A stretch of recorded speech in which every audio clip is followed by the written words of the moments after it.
truc et puis...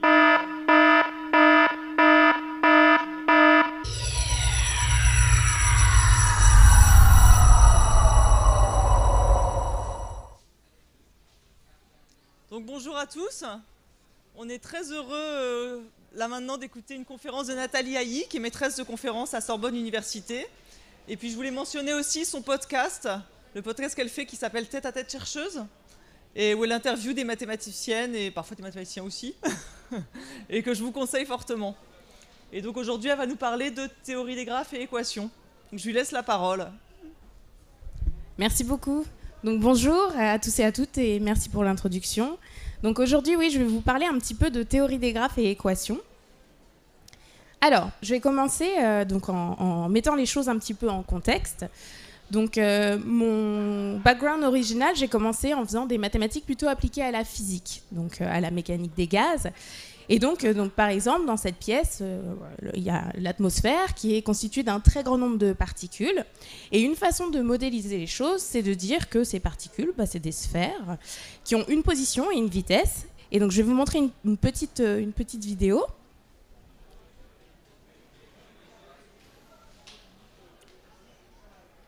Donc voilà, là vous voyez le mouvement d'un gaz, donc les particules, elles ont une position, une vitesse, elles se déplacent et quand elles se rencontrent, elles se cognent et elles rebondissent. Ok, merci.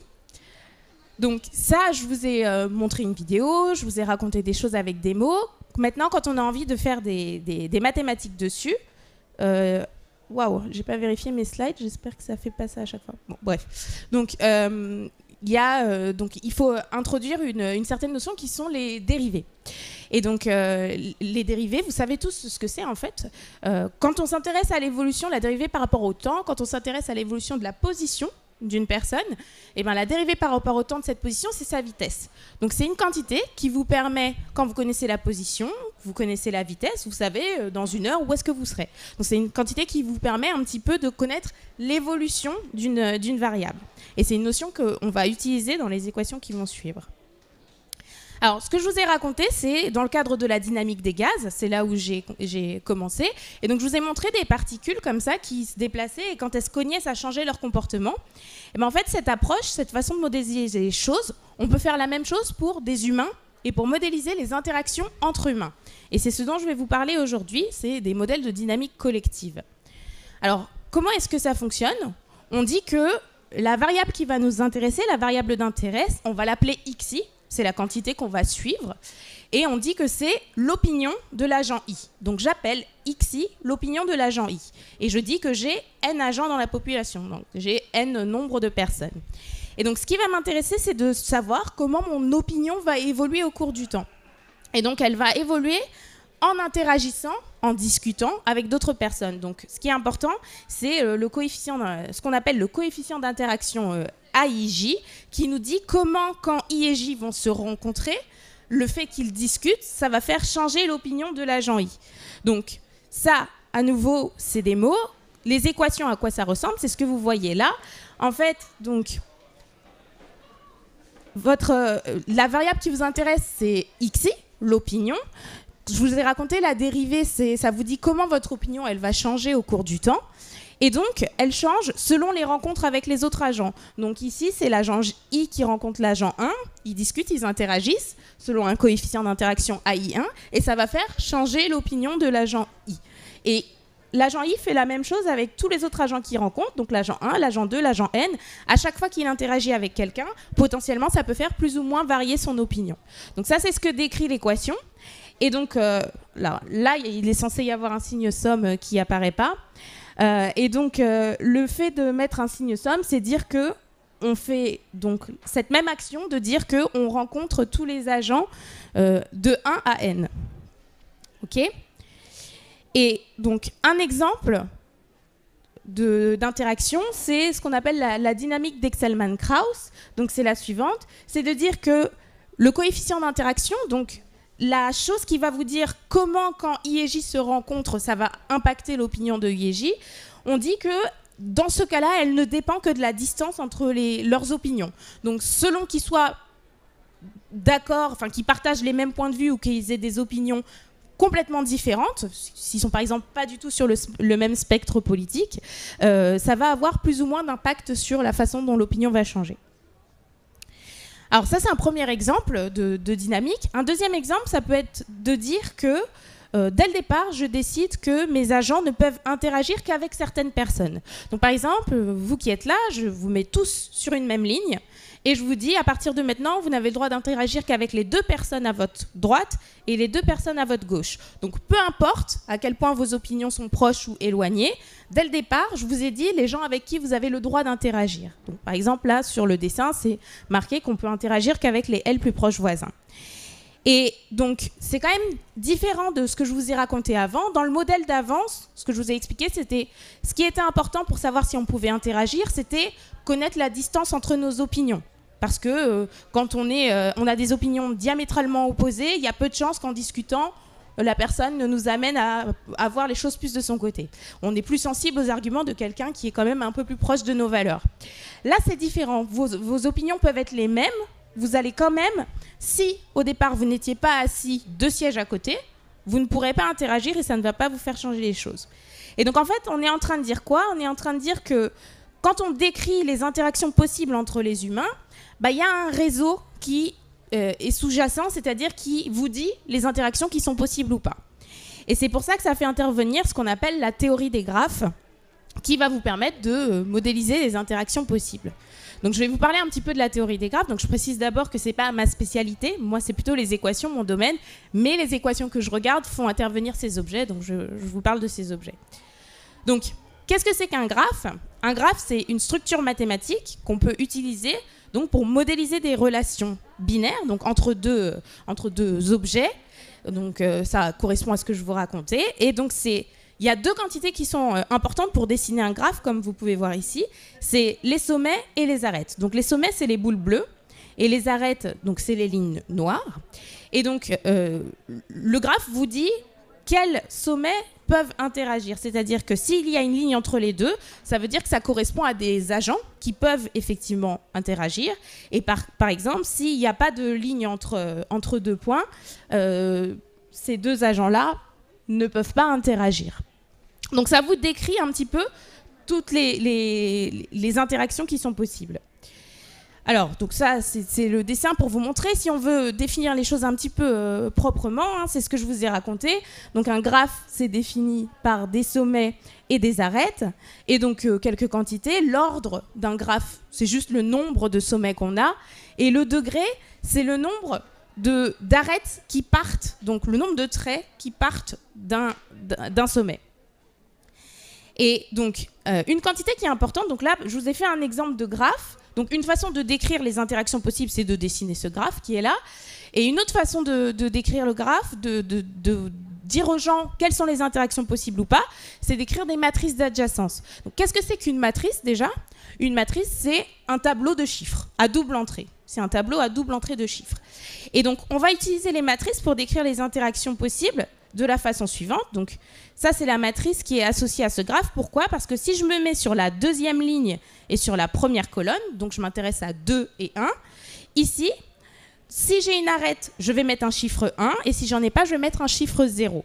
Donc, si ici, je suis sur la 2e ligne et la première colonne, j'ai un 1, c'est parce que effectivement, entre 1 et 2, j'ai bien une arête.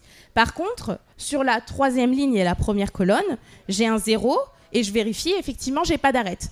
Donc, dessiner mon graphe ou donner ma matrice, c'est la même chose. Je connais toutes les interactions que je peux faire avec ça. Donc ça, c'est une version matrice. On peut s'amuser à faire une version pixelisée, c'est-à-dire que là où vous avez des 0, vous mettez une case blanche, et là où vous avez des 1, vous mettez une case noire. Donc voilà, avec ces quantités-là, vous êtes capable de dessiner votre graphe, de savoir dans votre population qui a le droit d'interagir avec qui. Alors, un peu d'histoire. Donc, l'origine historique, en tout cas celle qu'on attribue à la théorie des graphes, c'est la suivante. Donc il faut retourner en 1735.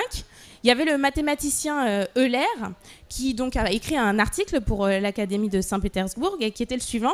Il s'intéressait au problème qu'on a appelé le problème des 7 ponts de Königsberg. Alors qu'est-ce que c'est que les 7 ponts de Königsberg?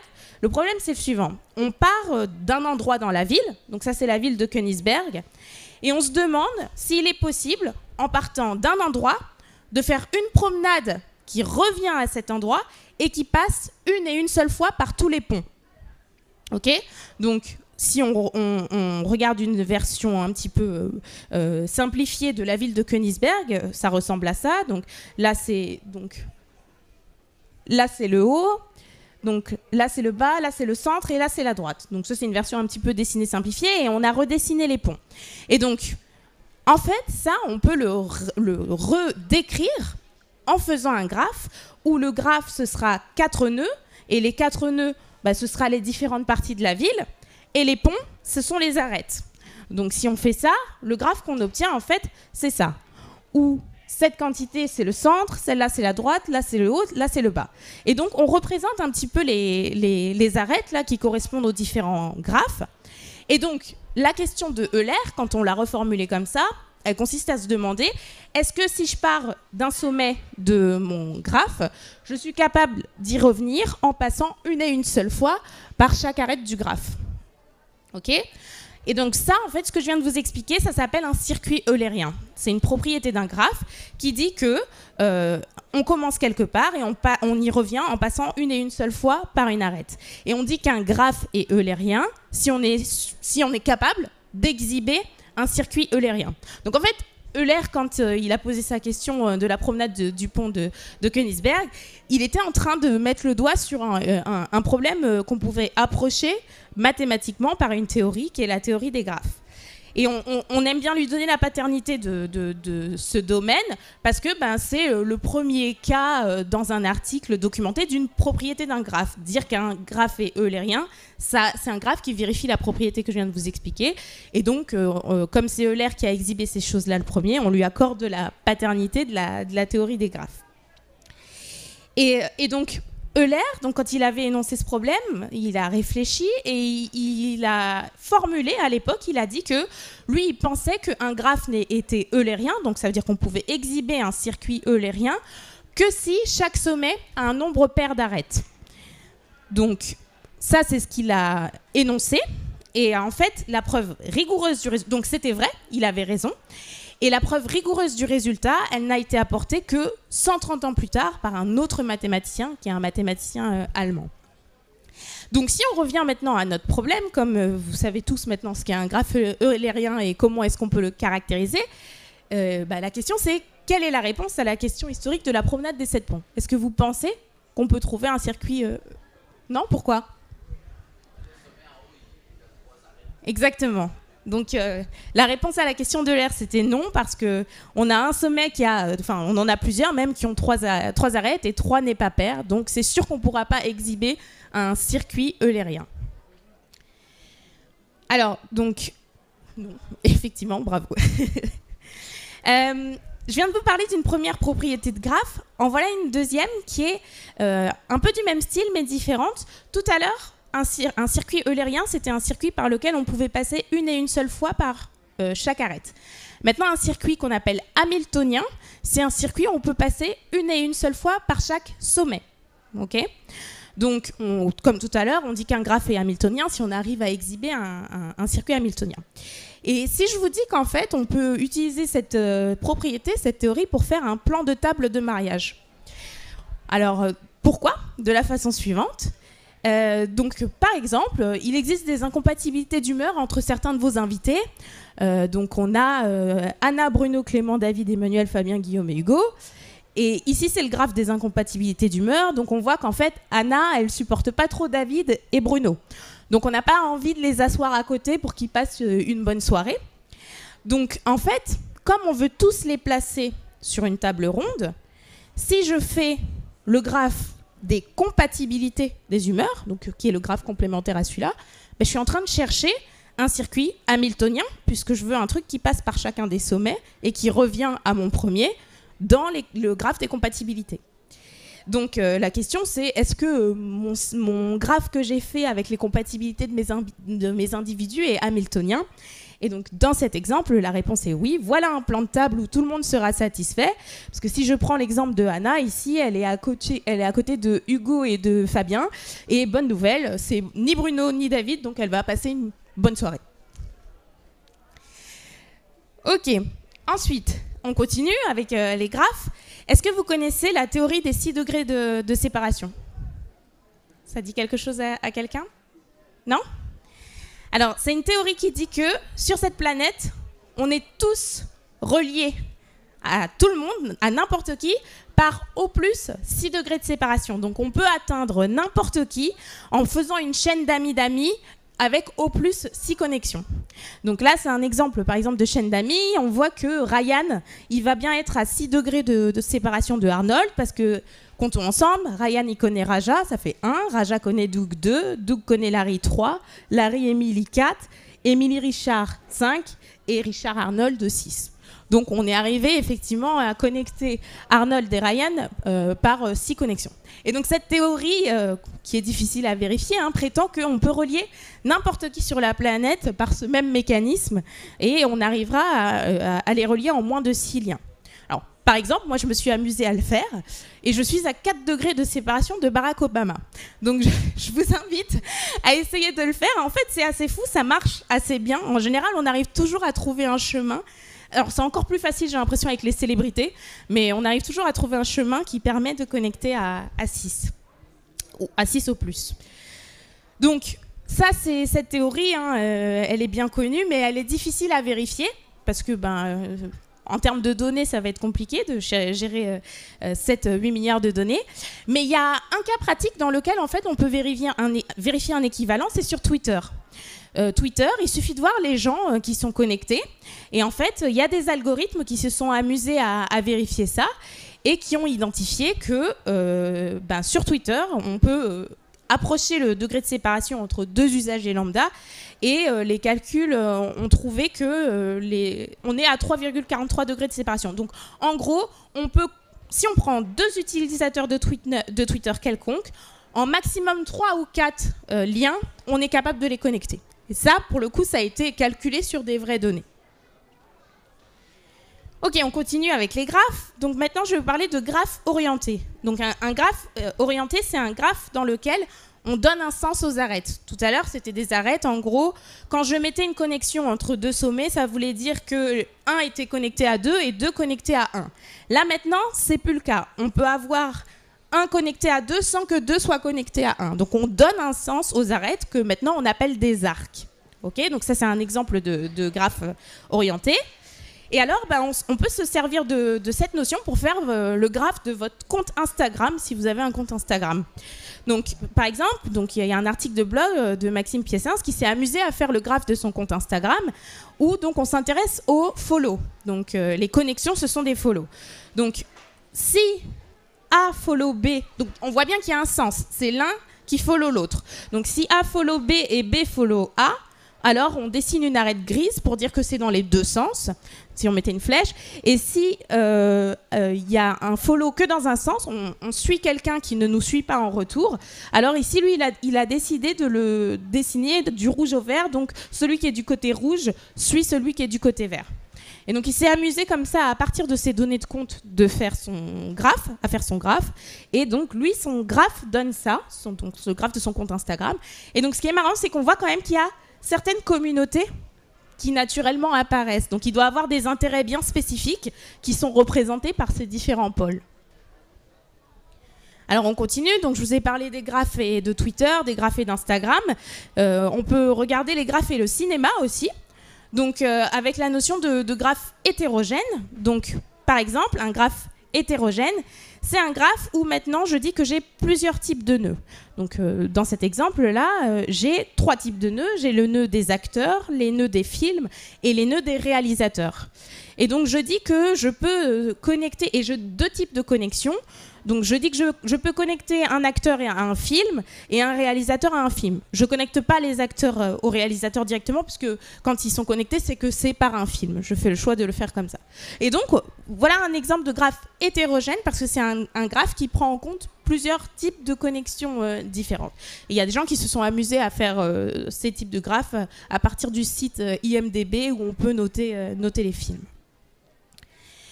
Un autre exemple de graphe, c'est les graphes à poids. Donc, ce que je vous ai raconté jusque-là, c'était on dessine des arêtes ou pas. Donc, en gros, il y a une interaction ou pas. On peut décider de dire aussi que non seulement on sait s'il y a une interaction ou pas, mais on sait le poids qu'on veut lui donner. Donc, c'est-à-dire il y a des interactions qui ont plus de poids que d'autres. Donc là, c'est l'exemple ici. L'agent 1, son interaction la plus forte, elle est avec l'agent 5. Parce qu'on voit que sur l'arête, il y a un 5 qui est dessiné. Donc, à quoi ça peut ressembler concrètement? Qu'est-ce que ça peut représenter, ces graphes à poids? Il y a un exemple comme ça avec la IATA. Donc, ça peut servir à représenter le trafic aérien de la façon suivante. Donc mon graphe, maintenant, mes sommets, ça va être mes différents aéroports. Et mes arêtes, ça va être les connexions où il y a des vols directs aller et retour. Donc je dessine une arête si, entre ces deux aéroports, j'ai une connexion directe aller et retour. Et les poids, ça va tout simplement être, dans cet exemple, le nombre de sièges qui volent chaque année sur cette ligne par an. Donc c'est les chiffres que vous voyez, 1,84 par exemple là-haut, ça veut dire qu'il y a 1,84 millions de sièges par an qui font cette connexion. Donc ça, c'est un exemple typique de graphe à poids à nouveau. Et enfin, je finis avec une dernière catégorie de graphes qui sont les graphes aléatoires. Donc un graphe aléatoire, c'est un graphe qu'on dessine en utilisant un processus aléatoire. Donc, un exemple pour fixer un petit peu les choses. Le graphe d'Erdős-Rényi. Donc, on considère, en fait, comment est-ce que ça marche? Comment est-ce qu'on obtient ce dessin qui est là? On considère une arête et on veut décider si on va la dessiner ou pas. On considère l'arête, on lance une pièce qui, avec probabilité P, donne pile et probabilité 1 - P donne face. Et on décide, si ma pièce elle tombe sur pile, alors je dessine l'arête. Si elle tombe sur face, je ne la dessine pas. Et je fais ça pour chacune de mes arêtes. Et donc là, c'est des exemples de dessins de représentation de mes matrices d'adjacence, là, dans lesquelles on a lancé une pièce à chaque fois. Et cette fois-là, ça a donné ça. Donc ça, c'est le dessin pour n égale à 40. Ça, c'est le dessin pour n égale à 600. Donc c'est rien d'autre qu'un graphe qu'on dessine via un processus aléatoire. Un autre type de graphe aléatoire, c'est ce qu'on appelle le graphe small world. Donc, c'est la chose suivante. Cette fois, on part d'un graphe qui existe déjà. Donc, en fait, c'est celui qui est à gauche. Là, c'est le graphe que je vous avais décrit où on peut interagir qu'avec les L à notre gauche et les L à notre droite. Et on dit, je considère les arêtes qui existent déjà. Et pour celle-ci, à nouveau, je lance une pièce. Et selon ce que ma pièce me donne ou pas, si ma pièce tombe sur pile, je garde l'arête. Et si elle tombe sur face, je dis cette arête, je l'oublie et j'en construis une complètement différente qui n'existait pas avant. C'est pour ça que vous voyez des noirs qui arrivent, qui apparaissent ici. En fait, elles viennent de noirs qui étaient ici, pour lesquels on a lancé une pièce et qui, du coup, se sont retrouvés complètement ailleurs. Et donc, on peut décider d'augmenter la probabilité que la pièce me fasse changer. Et plus j'augmente la probabilité que ma pièce me fasse changer, moins je vais en avoir sur ma ligne. Donc en fait, c'est un graphe qui est un petit peu entre les deux, c'est une sorte un peu il est à l'interpolation entre les deux graphes, entre le graphe complètement déterministe où on savait déjà avec qui on peut agir et un graphe aléatoire où on met un petit peu d'aléa pour savoir qui a le droit d'interagir. Et donc pourquoi est-ce que je vous parle de cette notion de graphe aléatoire? Parce que si je reviens à la théorie des graphes et Twitter, donc on peut à nouveau représenter un graphe orienté sur Twitter. Et ici, donc ça c'est un exemple que j'ai trouvé, c'est un graphe de retweet. Donc ça veut dire quoi? Ça veut dire qu'on prend deux comptes d'utilisateurs de Twitter et si l'un retweet un tweet de l'autre, on met une connexion entre les deux. Donc du coup, à nouveau, il y a un sens puisque c'est l'un qui retweet l'autre. Et en fait, ils se sont rendus compte quoi? Donc il y a un article qui s'est amusé. Alors l'avantage de Twitter, c'est qu'on peut avoir accès à pas mal de données qui sont les données de compte utilisateur. Et donc il y a un article qui s'est amusé à comparer des données issues de vrais comptes Twitter. Donc ils avaient des graphes qu'ils avaient reconstruits qui correspondaient à la réalité. Et il s'est dit, on va comparer ça avec des graphes qu'on générerait de façon aléatoire via un certain processus. Et en fait, ils se sont rendus compte, donc ils ont comparé avec 4 types de graphes aléatoires, et ils se sont rendus compte qu'il y en a un qui marchait plutôt pas mal, qui s'approchait un peu de ce qu'on observait sur Twitter. Alors, la correspondance n'était pas parfaite, mais en fait, pourquoi je vous raconte ça? Parce que c'est l'intérêt justement de ces types d'approches, hein, c'est que là, pour Twitter, on dispose de données, c'est bien, mais on n'a pas toujours les données, et quand on n'a pas les données, on aime bien construire des modèles qui s'en approchent. Et là, typiquement, on pourrait utiliser ce graphe aléatoire pour dire je peux simuler des retweets sur Twitter par ce processus, parce que quand je l'ai comparé avec la vraie vie, j'avais quand même une correspondance qui n'était pas trop mal. Donc si je veux m'amuser à tester des choses et que j'ai pas de vraies données pour travailler dessus, je peux travailler avec ce graphe aléatoire-là. Voilà, donc ça conclut ce que je voulais vous raconter sur toutes ces notions autour de la théorie des graphes. Et je reviens donc dans mon cadre à moi, qui est celui de la dynamique d'opinion. Donc, la dynamique d'opinion, donc à nouveau, normalement, il est censé y avoir un signe somme. Je vous ai dit, hein, c'est la façon dont l'opinion de l'agent I va évoluer, elle dépend de ses interactions quand elle va rencontrer d'autres agents. Ça, c'est ce que j'appelle le modèle classique. En fait, on peut avoir... Donc ça, c'est le modèle... Ce que je vais vous présenter maintenant, c'est le modèle sur lequel moi j'ai travaillé, qui est une variante de ça, et qui est le suivant. On dit qu'on s'intéresse à l'opinion. Ça, c'est toujours la variable qu'on va suivre. On veut savoir comment l'opinion de l'agent I évolue. Mais maintenant, on s'intéresse aussi à ce qu'on appelle MI, le poids de l'agent. Et qu'est-ce que ça va représenter, MI? Ça va représenter le charisme, la popularité de l'agent I. Donc l'agent I, on a 2 informations sur lui, son opinion et son charisme au cours du temps. Et donc, c'est de pire en pire les formules.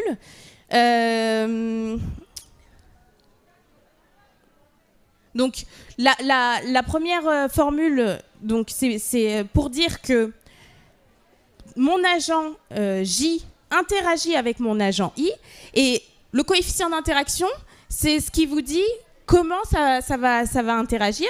Ici, le coefficient d'interaction, c'est MJ. Donc, en fait, qu'est-ce qu'on est en train de dire? On est en train de dire que l'agent J, la façon dont il va impacter le changement de l'opinion de l'agent I dépend de son poids. Ce qui a du sens, en gros, on est en train de dire, plus on est populaire, plus on est charismatique, plus on a d'impact sur la façon dont on va faire changer l'opinion d'un agent quand on interagit avec lui. Donc ça, c'est le premier point. Et la deuxième formule, pour laquelle je ne vais pas rentrer dans les détails, c'est juste pour dire que ma popularité, là, le charisme des agents, lui aussi, il change au cours du temps. Ce n'est pas quelque chose de fixé. Donc, on peut commencer en étant populaire, puis perdre de la popularité, puis recommencer, etc., etc. Donc ça, c'est le modèle sur lequel moi j'ai travaillé, qui est une variante du modèle classique que je vous ai expliqué. Donc si on s'amuse à faire le graphe de ce modèle-là, avec ce que je vous ai raconté, ce qu'il faut indiquer, c'est les différentes interactions et le poids qu'on leur donne. Et comme je vous ai dit, le poids de l'interaction de 1 sur 2, c'est son propre poids à lui, c'est son charisme. Donc c'est pour ça qu'on écrit M1. Et le poids de l'interaction de 2 sur...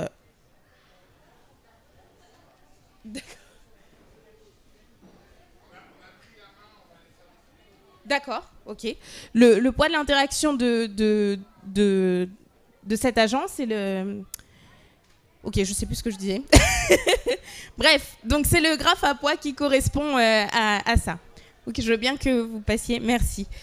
Donc, quand on s'intéresse à ces problèmes, on peut se poser 2 types de questions. La première catégorie de type de questions, c'est ce qu'on appelle l'auto-organisation. En fait, c'est le comportement en temps long. Donc là, sur ce graphe, ce qu'il faut voir, c'est que là, cette flèche-là, c'est le temps. C'est ce qui se passe au cours du temps. Ici, c'est mes agents sur les différents traits de couleur. Là, c'est une couleur par agent. Et donc, vous voyez, au temps t égale à 0, en fait, on part avec des agents qui ont des opinions réparties sur tout le spectre. ok, et leur opinion va évoluer au cours du temps. Et en fait, ce qu'on voit pour ces types de modèles-là, pour le modèle de Excelman-Krauss, c'est qu'il y a deux types de comportements classiques. C'est naturellement, les agents vont chercher à atteindre le consensus. À la fin, on a une seule opinion, ou ce qu'on appelle des clusters, c'est-à-dire la population va se séparer en plusieurs groupes et à la fin, on aura un nombre fini d'opinions. Ça a été beaucoup étudié dans la littérature et donc on sait comment ça marche et c'est ce type de résultats qu'on a.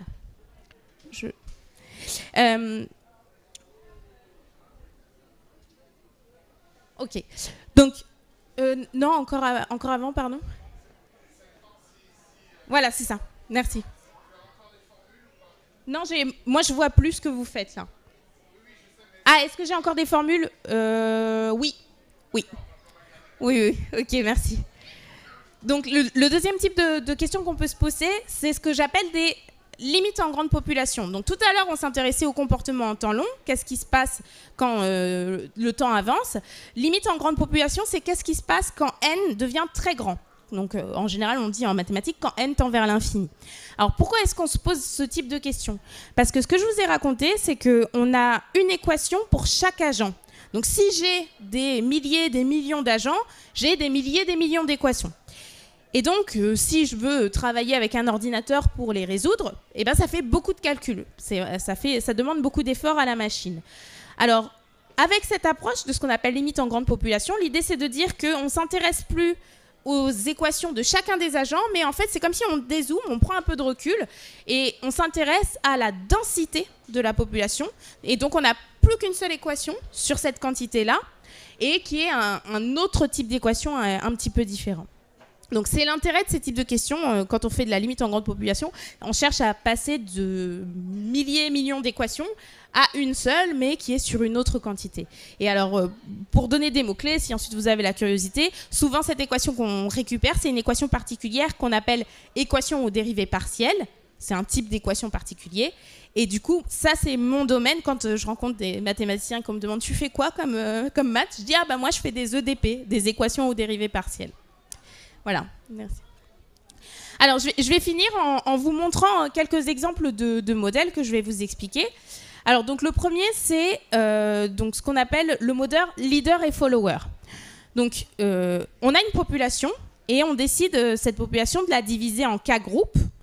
Et dans chacun des groupes, on dit qu'il y a deux types de personnes. Il y a des leaders et il y a des followers. Et on dit que, on donne la dynamique suivante. On décide que, donc ça c'est des modèles que nous on a construits, hein, qui répondaient un petit peu à l'intuition. On décide que on va faire augmenter le poids d'un leader proportionnellement à son propre poids et au poids total des followers de son groupe. Et on va faire décroître le poids d'un follower proportionnellement à son poids et au poids de tous les leaders de son groupe. Et donc, on peut encore passer. Donc ça c'est mathématiquement ce que je viens de vous expliquer. Et donc on s'amuse à faire des simulations pour voir ce qui se passe. Donc, à nouveau, donc là, je suis dans le cas où j'ai un groupe et j'ai 20 agents et j'ai 10% de leaders. Donc, ça veut dire que j'ai 2 leaders. Donc, à nouveau, ici, c'est le temps des deux côtés. Ici, c'est les positions de mes différents agents qui vont évoluer au cours du temps. Et ici, c'est mes masses qui, elles aussi, vont évoluer au cours du temps. Certaines vont disparaître et certaines vont grossir. Donc, en fait, ce qu'on voit, si on s'intéresse à comment les masses évoluent au cours du temps, eh ben on voit qu'en fait, c'est les leaders, les 2 leaders, qui prennent toute la masse. C'est eux qui se partagent toute la popularité, tout le charisme de la population. Et les leaders, eux, au bout d'un moment, ils n'ont plus du tout de poids, ils n'ont plus du tout de charisme, de popularité. Ils ne font que suivre. Voilà, ça c'est pour l'évolution de la masse. Et dans ce cas, ce qu'on observe, c'est le consensus. Donc, la population va chercher à aligner son opinion sur celle de ses leaders parce qu'en fait, on voit que le consensus, où est-ce qu'il est atteint? Il est atteint à une position qui n'est pas très loin des positions initiales des leaders. Donc, vraiment, en gros, toute la population essaye d'aligner son opinion sur une opinion qui n'est pas très éloignée de celle de ses leaders. Deuxième exemple, cette fois, on dit qu'on a 2 groupes différents. Tout à l'heure, on avait un seul groupe. Là, maintenant, on a 2 groupes différents, 2 groupes de 10. Et on a toujours 10% de leaders, donc on a un leader par groupe. Donc, dans ce cas, ce qu'on observe, c'est qu'on a un des 2 leaders, donc c'est toujours la masse se répartit entre 2 leaders, un des 2 leaders qui prend très vite beaucoup plus de masse qu'un autre. Et ça, je peux vous expliquer pourquoi on observe ça dans cet exemple. Parce qu'en fait, il s'avère que ce leader, il est leader dans un groupe qui a beaucoup de poids. C'est-à-dire qu'en fait, il est populaire parmi des gens populaires. Et donc, en fait, ce que décrit cette chose-là, c'est que quand on est populaire parmi des gens populaires, eh ben, on a plus de poids que quand on est populaire parmi des gens qui ne le sont pas tant que ça. Donc, c'est ce qui explique la différence entre ces deux comportements de leader des deux groupes différents. Et en fait, à nouveau, ce qui est intéressant de voir, c'est que dans ce cas-là aussi, on atteint le consensus, mais j'avais 2 leaders, et le consensus, il se fait de l'opinion, plus près de l'opinion du leader du deuxième groupe, celui qui est populaire parmi les gens populaires. Et en fait, peu importe quelque part l'opinion du leader du premier groupe, il a beaucoup moins de poids, parce que comme je vous disais, en fait, il est populaire parmi des gens qui ne le sont pas trop. Ok, deuxième exemple que j'ai appelé le moins influencé gagne de l'influence. Donc c'est un autre modèle qu'on a construit. Donc on s'intéresse à l'influence de J sur I. Donc cette quantité, qu'est-ce qu'elle représente, hein? C'est j'ai mes 2 agents et c'est vraiment l'influence de J sur I. Et donc comme je connais l'influence de J sur I, maintenant si je me mets du côté de I, eh ben, je peux savoir l'influence totale qu'il subit. Il suffit que je regarde, que j'additionne l'influence de 1 sur moi, l'influence de 2 sur moi, l'influence de 3 sur moi, etc. etc. Donc ça, c'est le fameux signe somme que vous n'aviez pas vu jusque-là. Il est enfin apparu. Donc ça, c'est pour dire que je somme toutes les influences que je subis quand je suis l'agent I. Et l'idée, c'est de dire que donc, j'ai cette quantité pour chacune des personnes dans la population, comme une note que je leur attribue. Ça, c'est l'influence totale que tu subis. Donc, comme chacun d'eux a une note, je peux m'amuser à faire une moyenne de cette quantité dans la population, pour savoir en moyenne quelle est l'influence subie par chacun des agents. Donc ça, c'est cette quantité. C'est juste une moyenne. Et en fait, ma dynamique... Vous montez un peu. Ouais.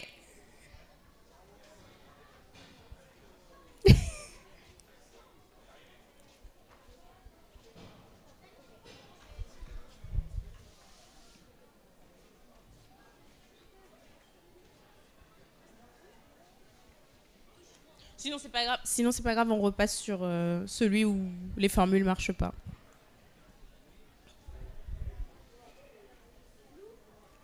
Alors.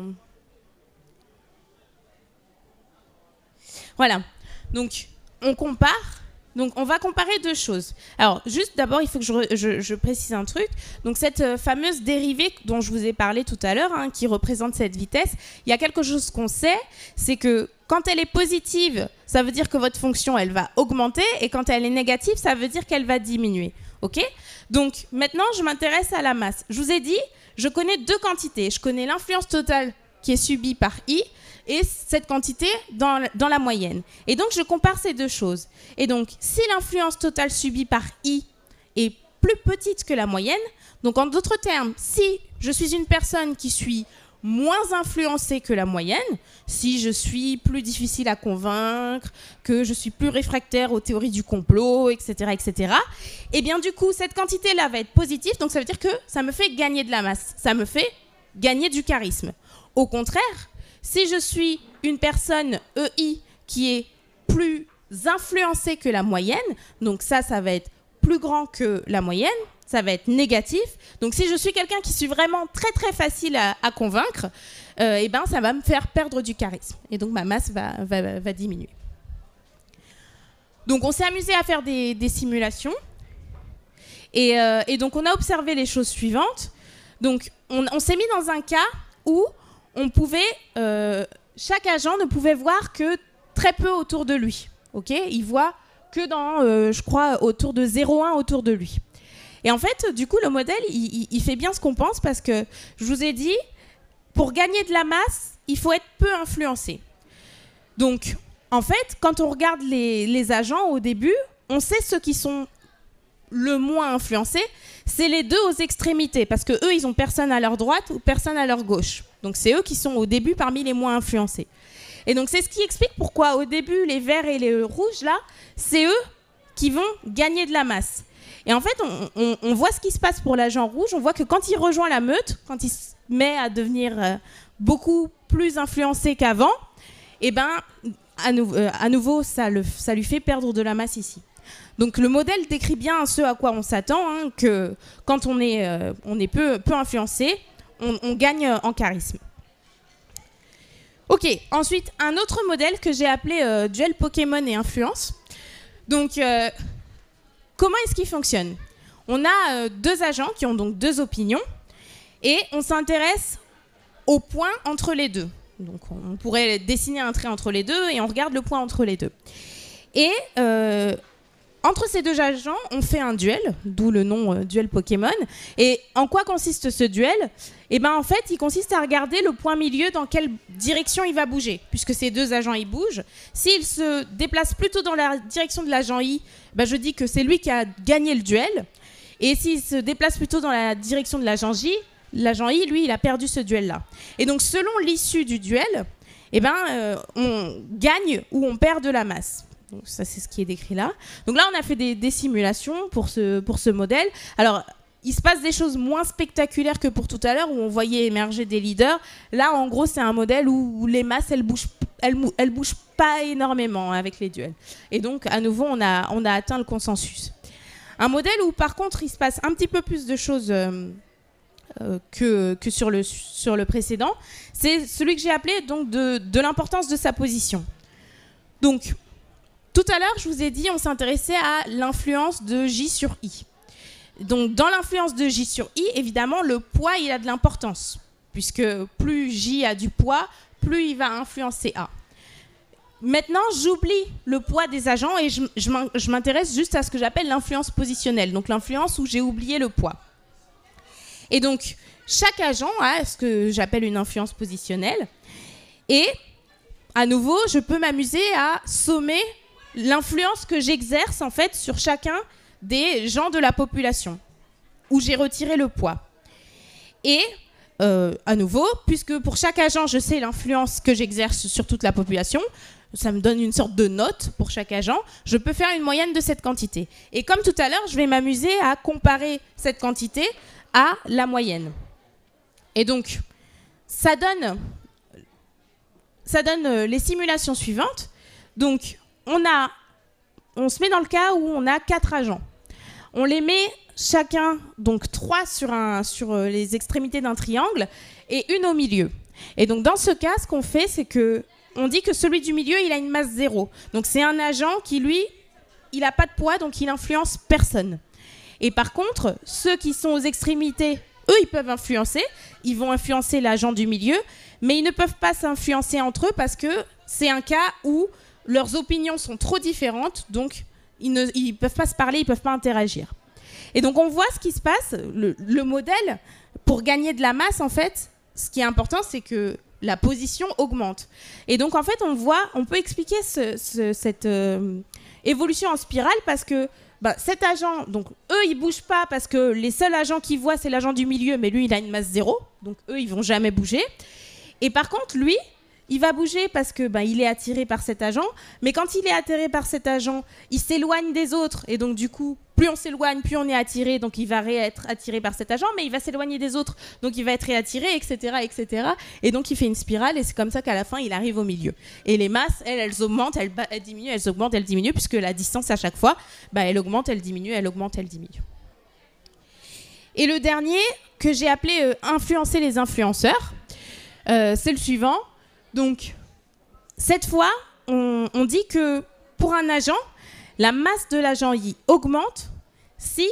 Donc, on s'intéresse aux gens qu'il influence le plus. Si les gens qu'il influence le plus sont eux-mêmes des gens influents, que je vais appeler des influenceurs, puisque c'est un mot à la mode, si les gens qu'il influence le plus sont des influenceurs, alors ça lui fait gagner de la masse. Alors que si les gens qu'il influence le plus sont des gens pas très importants, ça lui donne pas de poids. Donc en gros, c'est important pour gagner de la popularité d'être populaire parmi les célébrités, les stars de cinéma, les influenceurs, etc. Ça fait gagner de la masse. C'est ça que le modèle décrit.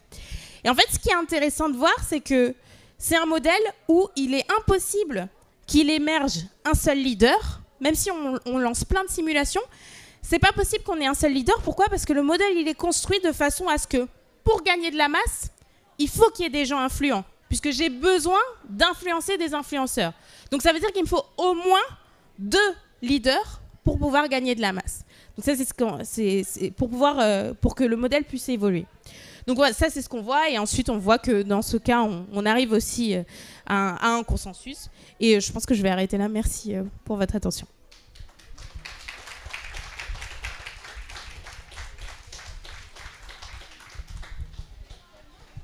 Avez-vous des questions? Si quelqu'un veut intervenir. Sinon, j'ai des questions en ligne, mais vous pouvez intervenir d'abord. Bonjour. Donc, je voudrais savoir si la dynamique d'opinion, est-ce que vos modèles s'appliquent plus au champ des sciences sociales, ou est-ce que ça peut s'appliquer à de la physique statistique, de l'atomistique ou des choses comme ça?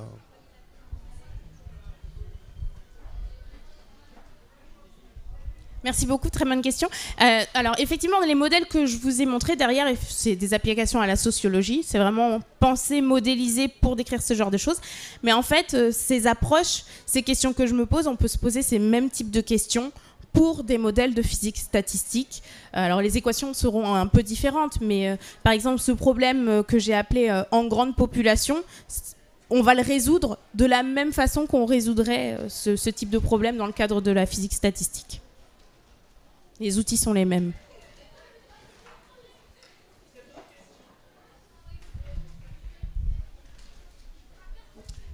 Bonjour et merci pour votre exposé très intéressant. Est-ce qu'on vous a demandé de travailler sur des applications pour des techniques d'influence, de manipulation, etc. ?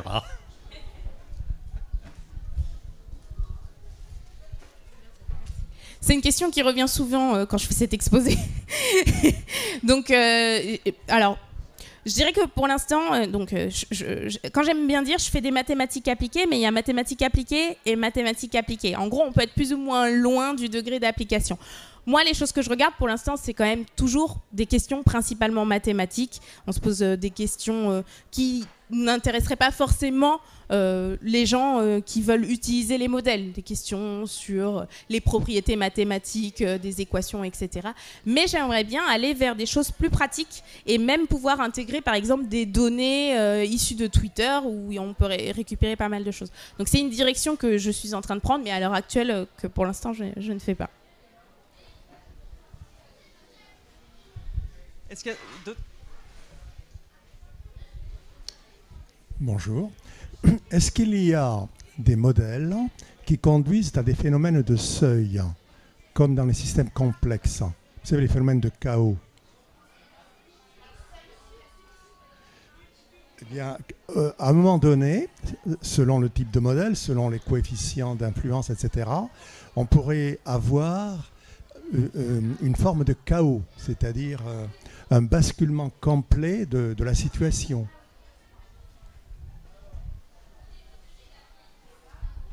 Alors, donc, déjà le comportement qu'on attend, ça dépend de certaines propriétés. Par exemple, quelque chose que j'ai pas dit, c'est que les comportements naturels qu'on voit apparaître, consensus, cluster, etc., c'est sous certaines hypothèses sur notre fonction. En gros, on est dans le cas attractif.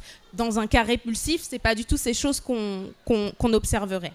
Et les effets de seuil que je connais associés à ces questions, c'est par exemple comment est-ce que on change pour passer de consensus à cluster. On peut se poser la question. Pourquoi il y a des fois on atteint le consensus et des fois on atteint le cluster? Qu'est-ce qui fait qu'on bascule d'une situation à une autre? Essentiellement, dans le modèle de Exelman-Krauss, c'est que l'interaction, on la définit via une fonction A qui vous dit jusqu'où vous pouvez voir des agents. Jusqu'à quelle distance vous êtes capable, entre leurs opinions, vous êtes capable de voir. Et en fait, quand vous êtes ce qu'on appelle à support compact, donc c'est-à-dire quand on décide qu'à partir d'un certain moment, si vos opinions sont trop loin, vous ne verrez pas, vous interagirez pas. Il faut être dans cette situation pour atteindre le consensus, forcément. Si vous êtes dans une situation où, même si vous êtes très loin, pour atteindre le cluster, si vous êtes dans une situation où, quand vous êtes forcément, même si vous êtes loin, vous vous voyez forcément, dans le cas attractif, vous irez toujours vers le consensus pour ces modèles-là. Mais si à partir d'un certain moment, vous ne voyez pas, modulo certaines conditions supplémentaires, vous pouvez basculer dans le consensus, dans le cluster, mais vous pouvez aussi rester dans le consensus. Là, ça dépend des données initiales, en fait.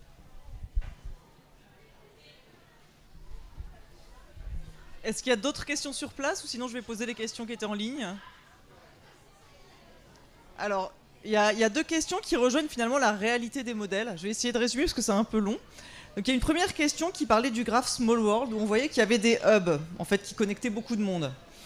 Et donc l'idée ce serait que pour éviter par exemple la propagation d'une idée ou d'un virus, il faudrait juste isoler ou vacciner un hub.